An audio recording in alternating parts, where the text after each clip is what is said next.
Em um dia qualquer, você recebe um convite para visitar um museu e acaba sendo transportado para dentro das cenas mais horrorosas da história do horror. Vampiros, lobisomens, zumbis e até o próprio diabo em pessoa. Isso é Waxwork, um filme de 1988 que mistura terror, fantasia e um toque de comédia macabra.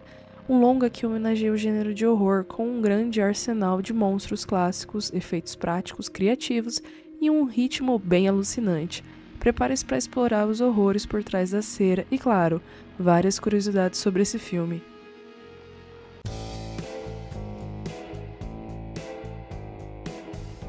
O Anthony Hickox é um cineasta britânico e ele tinha acabado ali de estrear. Ele escreveu e dirigiu Waxwork com ali seus 27 anos e ele escreveu o roteiro assim em apenas 3 dias. A ideia era trazer uma antologia de horrores que se unisse numa trama bem maior e ele foi muito inspirado pelo Twilight Zone, Creepshow e os clássicos da Hammer. O Anthony queria também homenagear essas criaturas mais icônicas do horror, só que dentro de uma narrativa mais moderna. E, gente, ele acaba entregando pra gente um visual muito legal do filme, com muito lobisomem, vampiro, múmias e até outras criaturas mortais.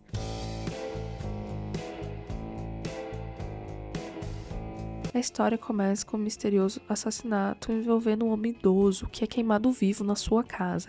E durante essa cena, meus papinhos, a gente vê um blues tocando num ritmo muito animado de fundo, que vai trazendo aí um tom cômico pra cena. E eu confesso pra vocês que foi aí que o filme começou a me prender logo de cara. Inclusive, a gente vê alguém levando embora alguns talismãs ocultistas, né? Mas nós não vamos ver o rosto, né, da pessoa que fez isso. Pouco tempo depois, a gente conhece o Mark Loftmore, que é o Zach Galligan, que estava em alta ali na época, né? Ele fez o filme do Gremlins em 1984. Ele é um típico cara rico e um pouco arrogante, só que ele tem um grupo dele de amigos que também compartilha dessa sua falta de carisma. Como seu amigo Tony, a China, né, que é um desamor dele, mas que também é uma grande amiga, e a tímida Sarah Brickman, a Deborah Foreman, que inclusive estava fazendo bastante sucesso na época com Valley Girl. E eles acabam fazendo esse grupo de adolescentes que recebe esse convite muito peculiar de um estranho chamado Lincoln, que é o David Warner, para visitar esse museu de cera recém-inaugurado, que é o Waxwork. Ninguém parece ter notado esse lugar antes, e o mais interessante aqui é que o convite aparece do nada. A Sarah e a China veem esse homem saindo do nada e acham de bom tom aceitar esse convite. Mas como o jovem é curioso, eles vão até o museu à noite, mais precisamente à meia-noite. Encontram uma exibição bastante incomum. São cenas bem realistas de terror com figuras de cera retratando os monstros clássicos, como lobisomem, vampiros, múmias, zumbis e assassinos de filmes de horror. E tem um detalhe muito estranho. Cada cenário parece ter uma atmosfera muito sobrenatural, quase como se tivesse vida, e logo eles descobrem da pior forma. Quando alguém entra dentro de uma dessas exibições, ele é transportado para um universo completamente paralelo, onde a cena de horror se torna real, e quem morre ali dentro daquele cenário acaba morrendo também na vida real, tendo seu corpo transformado em uma figura de cera. Eu acho uma coisa muito inteligente eles colocarem esse subgênero de terror dentro do próprio filme, né? Acaba que a gente vê uma antologia de cada história de um monstro da Universal, ou um monstro que a gente já tem conhecimento. Um a um, os amigos do Mark acabam desaparecendo.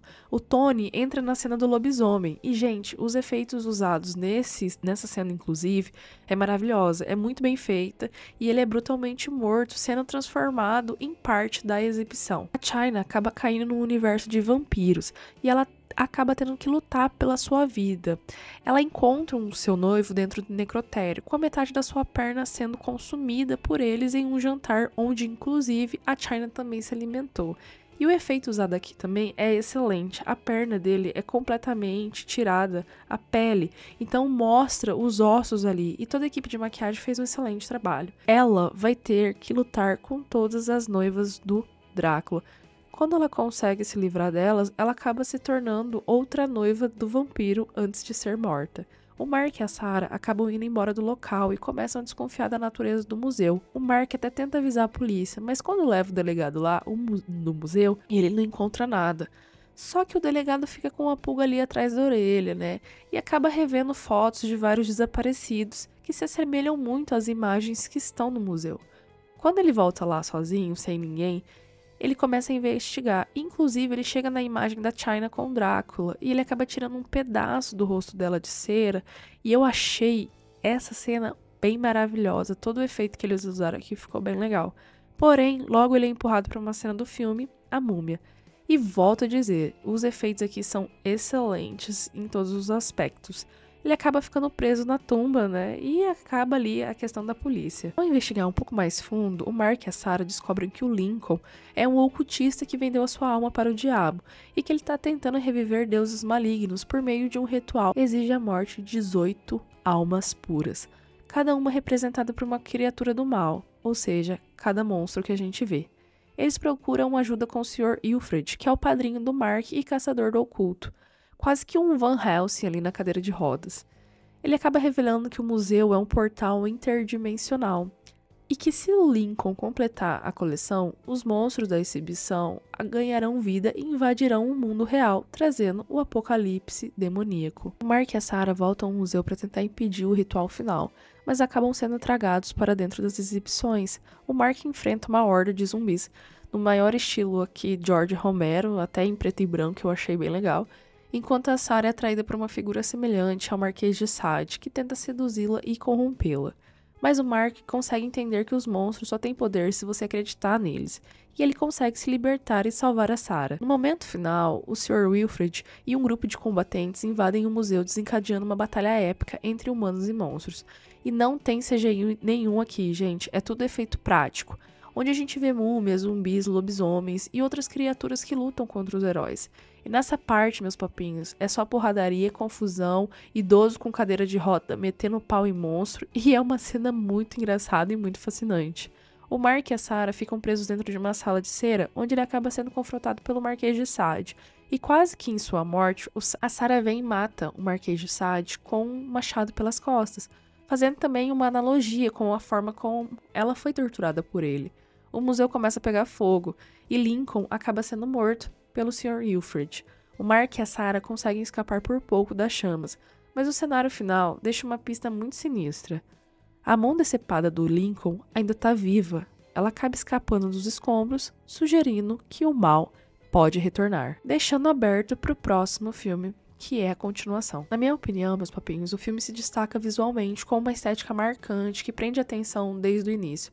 Embora os diálogos, eles em alguns momentos soem um pouco cansativos e desconexos, isso não compromete a experiência geral do entretenimento.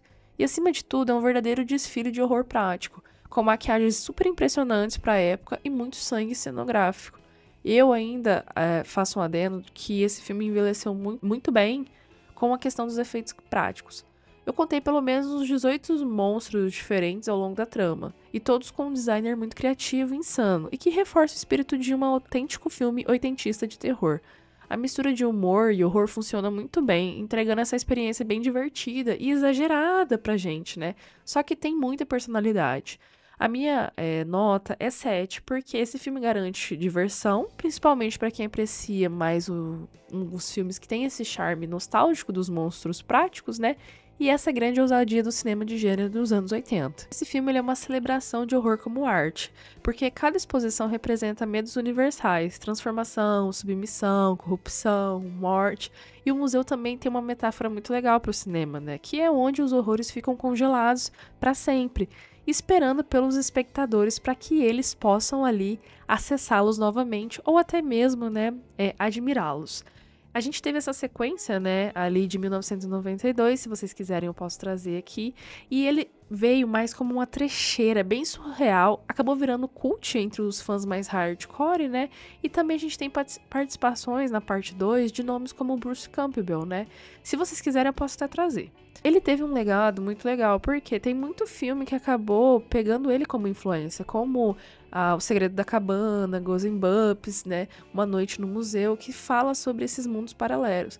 Embora ele não tenha sido um sucesso comercial na época, ele acabou se tornando cult, né, então tem bastante jogos também e games que acabaram se influenciando por ele. Ele é uma joia esquecida que merece ser redescoberta, meus papinhos. Ele passou algumas vezes na sessão da tarde na Globo há muito tempo atrás. Então, assim, se você ama monstros práticos, sangue falso e uma boa dose de criatividade, Waxwork é seu bilhete de entrada para esse museu de horror. Se você gostou desse vídeo, se inscreve no canal, deixa seu like e diga aqui pra mim qual exposição você ousaria atravessar. Gente, eu iria no Monstro do Pântano. Juro. Então, a gente se vê nos próximos vídeos, meus papinhos. Até mais. Tchau!